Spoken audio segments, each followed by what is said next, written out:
প্রিয় শিক্ষার্থী বন্ধুরা, 6 নং উত্তর এর ঘ n * 5 হলে সব 2 এর দ্বিতীয় কলামের সংখ্যাগুলো নির্ণয় করি।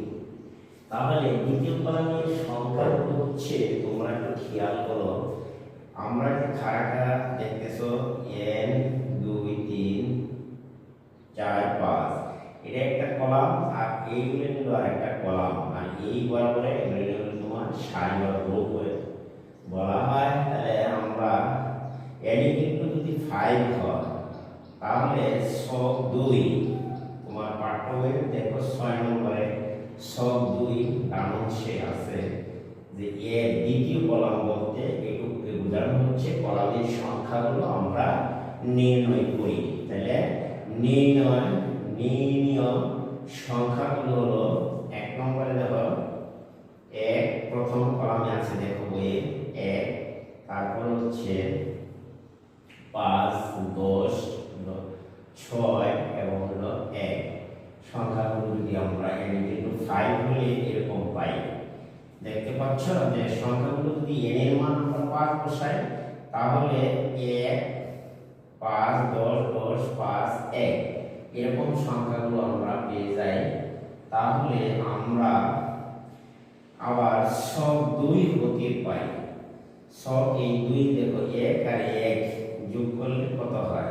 1 আর 1 যোগ করলে হয় 2। দেখতে পাচ্ছ n = 1 মানে সারির সংখ্যাগুলোর সমষ্টি 1 আর 1 2। 2 কে আমরা বেস আকারে লিখতে পারি 1 পাওয়ার দিয়ে। 2 নম্বরে n = 2 হলে খেয়াল করো 1 2 3 আর এটা কত 4। দেখো এখানে 4 আছে, 4 এর আমরা এইভাবে একটা ডিজাইন করে লিখতে পারি। 4 এর উপরে 2 2 এর বেস বাড়ি, তারপর 2 পাওয়ার দিলাম, দেখতেই পাচ্ছ। 3 হলে দেখো এখানে n এর মান 3 হলে 3 আর 1 4 4 আর হলো 3 7 আর 1 তোমার হলো কত 8। তাহলে আমরা 8 কে আমরা এইভাবে লিখতে পারি পাওয়ার আকারে 2^3, তোমাদের আগে শেখানো হয়েছে। 4 হলে আমরা লিখতে পারি 16, এভাবে 4 16 সংখ্যাটি লিখতে পারি, অর্থাৎ 2 এর উপর 4 দিলে 16 হয়।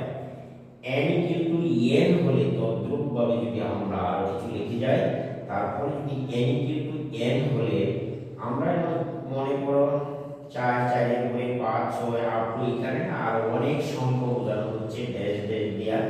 তাহলে n = n হলে অর্থাৎ একদম সারির সংখ্যাগুলির সমষ্টি টু দি পাওয়ার n হবে, অর্থাৎ একদম সারির সংখ্যাগুলির সমষ্টি টু দি পাওয়ার n সূত্রকে আমরা একটা সূত্র পেয়ে গেছি, সেটাকে সমর্থন করে।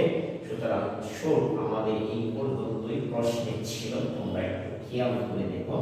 প্রিয় শিক্ষার্থী বন্ধুরা, আজকে তোমরা যারা আমার ভিডিওটি নতুন দেখছো, আমার চ্যানেলটিকে সাবস্ক্রাইব করবে এবং পাশে থাকা বেল আইকনটি বাজিয়ে দিবে, যাতে নতুন নতুন আর কোনো ভিডিও দিলেই তোমাদের কাছে পৌঁছে যায়। আমি আজকে এখান থেকে বিদায় নিচ্ছি। আল্লাহ হাফেজ।